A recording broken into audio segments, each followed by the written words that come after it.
Halo Sobat Catur semua, selamat bertemu kembali. Di video kali ini saya akan mengulas sebuah partai yang sangat menarik dan mempesona, mempertemukan antara Bobby Fischer dari Amerika Serikat saat melawan Ben Larsen dari Denmark yang berlangsung pada tahun 1971. Berlangsung menarik karena Fischer memainkan semua fase secara spektakuler, melakukan pengorbanan menteri dan menutup permainan dengan promosi pion yang tak terbendung. Oke, langsung saja kita lihat pertandingannya. Bermain sebagai putih, Bobby Fischer memulai permainan dengan E4.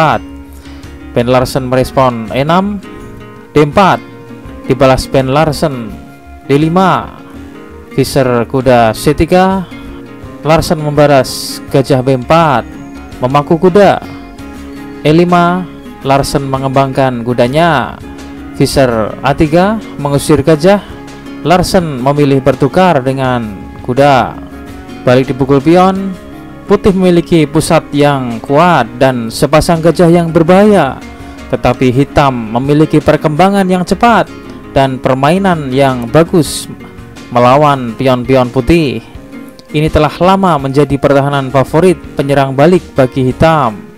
Ya, pertahanan Prancis dan Victor Korchnoi adalah salah satu praktisi yang paling sering memakai pertahanan ini. Oke, kita lanjutkan. Hitam bermain C5, sebuah pengorbanan pion sementara. Bila pion ini diambil, maka struktur rantai pion putih akan berantakan dan banyak terjadi pelemahan. Lajur C timbul triple pion yang akan mudah direbut hitam. Oke, kita kembali ke permainan. Di partai aslinya, Fischer melanjutkan A4. Untuk jangka panjang, peta A3 ini akan dapat ditempati gajah yang dapat mengontrol diagonal ini. Larsen mengembangkan kudanya, Fischer juga mengembangkan kudanya.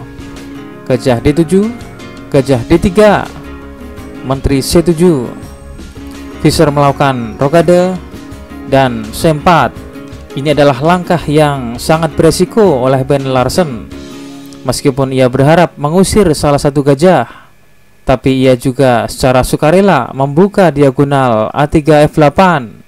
Larsen berharap untuk menyerang dan mengurangi pusat putih sebelum gajah putih aktif, tapi rupanya Fischer mempunyai rencana lain. Gajah mundur F6. Larsen berupaya merusak dominasi pion pusat putih. Benteng E1, kuda G6 dan gajah A3. Dan benar saja, akhirnya peta A3 ini ditempati oleh gajah untuk mengontrol diagonal ini, mencegah hitam rokade, memaksa raja hitam tertahan di tengah. Gajah ini sekarang menjadi sangat kuat. Posisi pion E5 juga sangat kuat.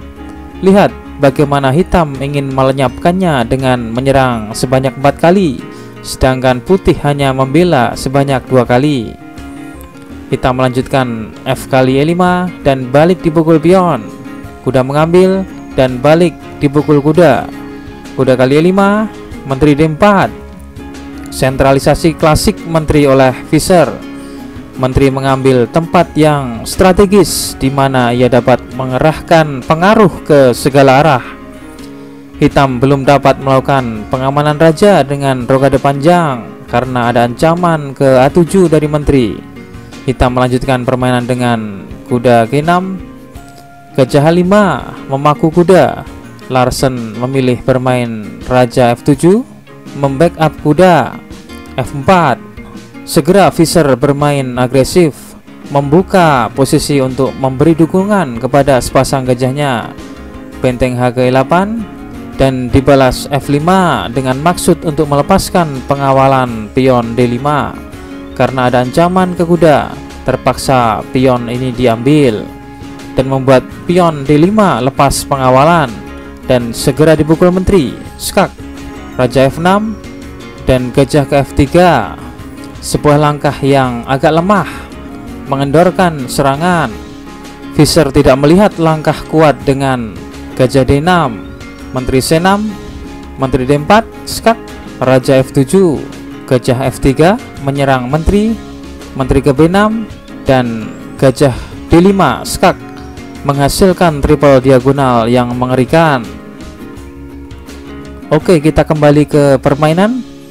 Setelah putih bermain gajah ke F3, hitam melanjutkan kuda E5. Langkah pembelaan yang indah dari Larsen, memanfaatkan kesempatan bertahan sekaligus serangan balik yang kuat. Tapi Fischer membalas dengan langkah yang lebih kuat dengan Menteri D4, langkah kunci yang menghancurkan. Raja G6, benteng pukul kuda, langkah brilian. Fischer melihat dengan sangat dalam akan posisi ini. Dia juga melihat bahwa posisi Raja Hitam sangat terbuka, akan sangat mudah untuk diserang dengan langkah-langkah taktis yang memaksa. Menteri kali E5, Menteri kali D7, benteng A ke D8 mengancam menteri. Menteri kali B7, Menteri ke E3 skak.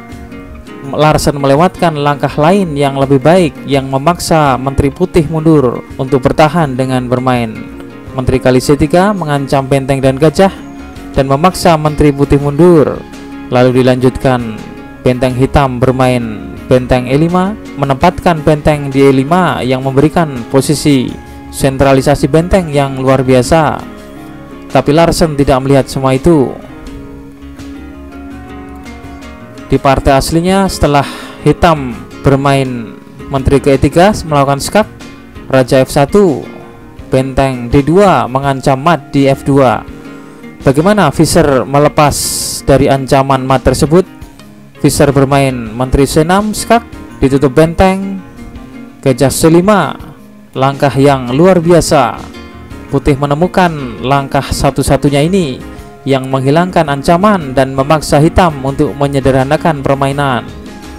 Benteng F2 skak, Raja G1, benteng kali G2 skak, Raja kali G2, Menteri D2 skak, sekaligus melepaskan dari ancaman gajah. Raja H1 dan benteng pukul menteri. Gajah mengambil. Fischer tidak ragu untuk mengorbankan menterinya karena ia memiliki sepasang gajah yang kuat. Sekarang Menteri Hitam lawan 3 perwira putih masih cukup berimbang.